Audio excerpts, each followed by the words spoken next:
Hi, I'm Anne from Game Like a Mother. Today I'm going to provide a rules overview and review of Sink and Sand. It's ages 4 and up, 2 to 4 players, and it takes 10 to 15 minutes. Let me show you how to play. The goal of the game is to be the last person standing when everyone else has fallen through the quicksand down below. For game setup, you start by connecting the sides to the base. You put this little green thing with all the holes in it on top. Stick the sticks through. It doesn't matter, order, color, which orientation for anything. Put them in however you like.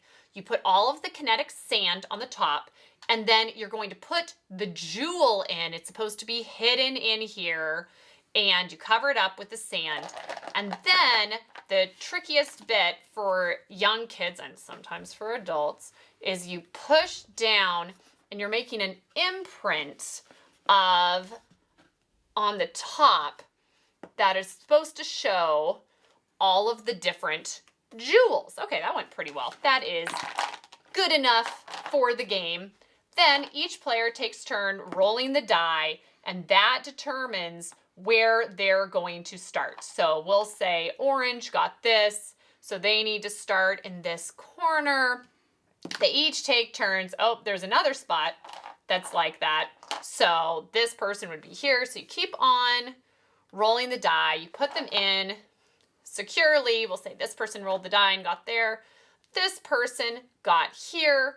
And then all you do on your turn is you roll the die, and we'll say this is orange that rolled it. You get to remove a stick that is that color from the game. So you remove it, next person plays, and then they get the orange, and we'll say it's blue, so he wants to remove it over here. And you keep on going, just taking turns. A couple things can happen. If at a certain point you roll a color and all of those have been taken out, if all the greens are out, then you just roll again until you get a different color. There is a wild that you can pick whatever color you want. And then there is a roll that reverses direction. And so then it would go back to the next person, to the other direction if you're a 4-player game, and then it would be their turn. So the direction can change for who's taking out things. And then the other bit is if you go along, it's pretty fun to see them fall. Kids get really excited. It's pretty fun as an adult to play too. If the jewel falls down below, and we'll try to see if we can get the jewel to fall, then the rule is, here goes the people. Yay. If you see the jewel down below, if you're first to grab it, then that's an extra life. And so then you get to have an additional turn. So if you grabbed that, we'll say that pink grabbed that. They saw it, they grabbed it, and so then went back up, they found a spot, and you just, at that point, they've used up their life, no more extra lives, and you keep on going until one person is left. Here, we'll go ahead and do that because it is really fun to watch them fall through. And, I wonder between blue and orange, is it going to be a tie? Oh, blue fell down first, so we're going to call orange the winner. So that's how to play Sink and Sand. The target demographic for this game is young kids, and oh my goodness, do they love this game. The rule complexity is very easy, and the few bits of the game that are a little bit trickier, like doing the imprint of the jewels on the top of the sand, and then rolling the die to see where you set your person at the beginning of gameplay, can be ignored if you're playing with younger kids and that seems tricky. They can just set up wherever in a pinch. So it's easy and it's flexible. You can adjust it to whoever you're playing with. How competitive is this game?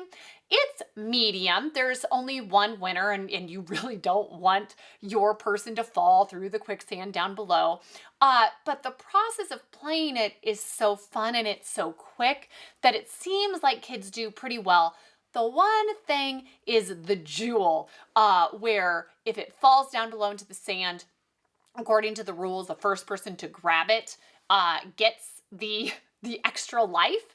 And when we played, we just adjust that to the youngest player, or maybe you have them take turns, because otherwise that's the thing that's most likely going to result in children fighting. The replay value is very high for this game because is it a toy? Is it a board game? It's a little bit of both, which is fantastic for this age. It means that it'll get used a bunch, which I love. If you like this game, similar games are Kerplunk. Pandas is similar. It's kind of a Kerplunk style play for Sink and Sand. So Kerplunk Pandas is all the fun of Kerplunk, except instead of marbles spilling out and kind of going everywhere, you have cute little pandas. And so it's really thematically fun and simple and cute, and kids really enjoy it. And then also I would recommend for like a play date level game as well, Orangutan is another game that's ages 4 and up, and you're just taking turns putting these little fruit on an orangutan hanging from a vine, and you don't want to be the one to make him go twang. And it's another one where it's just the process of playing is all of the fun, and it's kind of fun when you're the one who loses and makes them go twang, which is great because that means everybody enjoys playing over and over again. But this is just great. We have enjoyed it. We've been playing it so much. So many gold stars for Sink and Sand. You should check it out. Thanks, and see you next time from Game Like a Mother.